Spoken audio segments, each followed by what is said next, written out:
It's really easy to be overwhelmed by the amount of choice that is available and this feeling about making the right decision.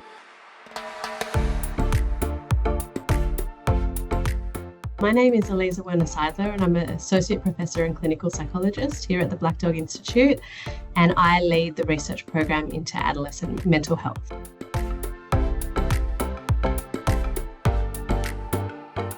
First, we've got increased uncertainty about the future.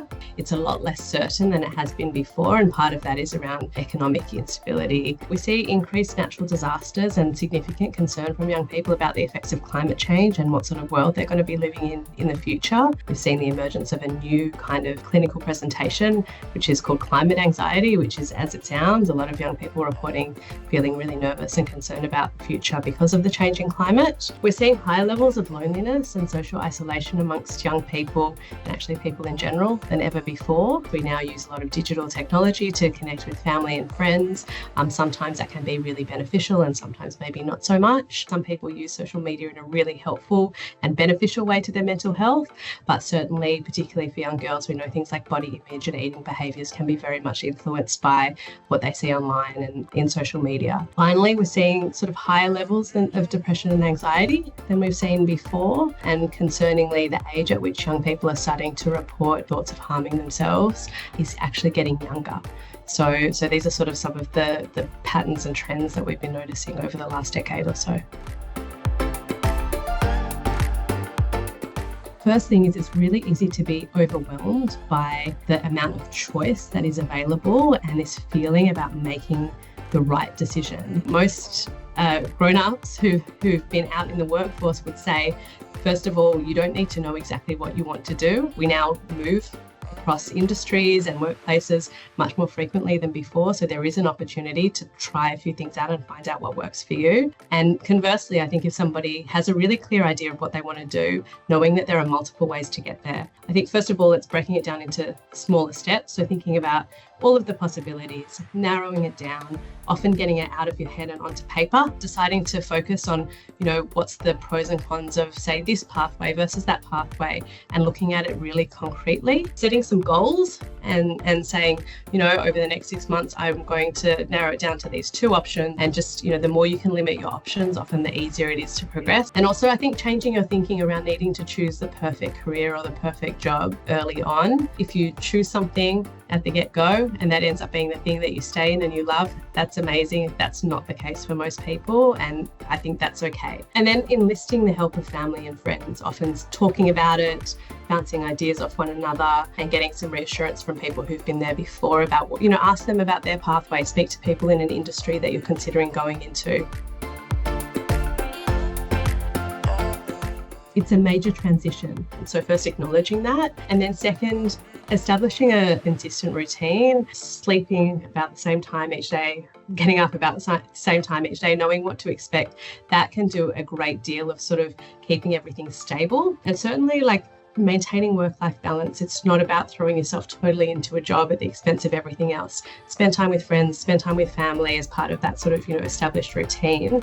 And also manage your expectations. When you start something new, it's totally normal to feel completely overwhelmed and that you are taking so much in, and that's actually a sign that you're learning.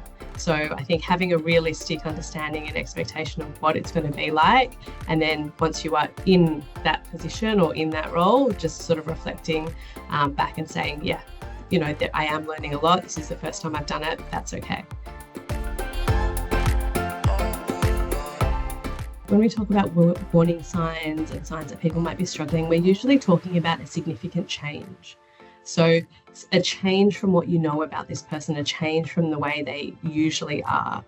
But the change can be in a whole range of things. So it might be that you have a friend or a family member who's super social, very outgoing, and all of a sudden they're withdrawing socially and spending a lot of time at home. It could be around significant sleep changes or eating changes. Somebody who's a really good sleeper, all of a sudden they have insomnia and they can't get to sleep till 2, 3 a.m. Changes in mood, changes in sort of the things that somebody cares about.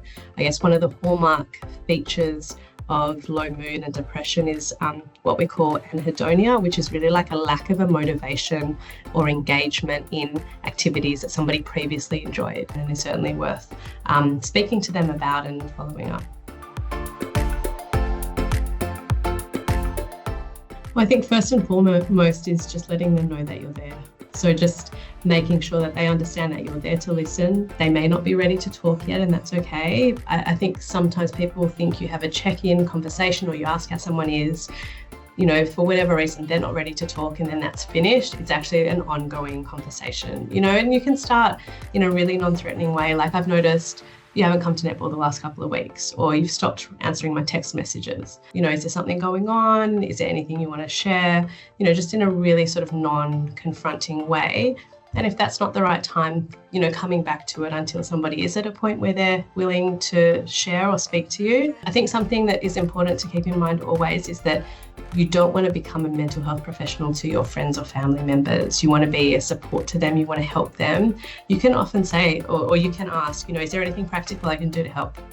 Do you want to, I often say to some people, do you want to talk about, do you want to discuss it or do you want to distract from it? And distraction can be something else, just to let them know that you're there and you can do another activity together. If you're very concerned about them and there has been a significant shift in their behaviour and you're worried about them, it is important to let somebody else know, somebody trusted in their life, just to make sure that they are safe and they can get the help that they need.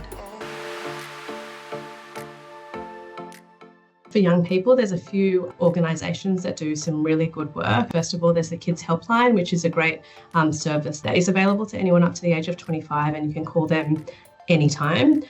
They also have online chat functions, and there's resources online which are really helpful.